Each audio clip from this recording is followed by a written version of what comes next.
Hello everyone, আসসালামু আলাইকুম। ঈদ মোবারক সবাইকে। ঈদ মোবারক জানাচ্ছি সৌদি আরবের। আমাদের এখানে শুক্রবারে ঈদ, হ্যাঁ, বাংলাদেশে শনিবারে ঈদ। আজকে আমাদের শেষ রোজা, 30টা রোজা হচ্ছে আজকে। এই যে ইফতার, এটা হলো ছোলা বুট, ভেজিটেবল রোল, বড়া, বেগুনি। বেগুনি না, এটা আলু দে, আলু নিয়ে মালাইছি। আলু বেগুনি মজা লাগে। এটা জিলাপি, এই দেশে জিলাপি পাওয়া যায় না, এই যে এটা কিনে আনছে, এটা কিনে আনছে। আর এখানে হলো মুরগির গোস্ত দিয়ে মানে সিঙ্গারা, সালাদ। সবাইকে ঈদ মোবারক জানাচ্ছি।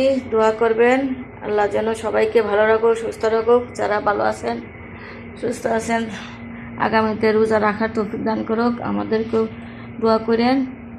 ঈদ মোবারক, ঈদ মোবারক।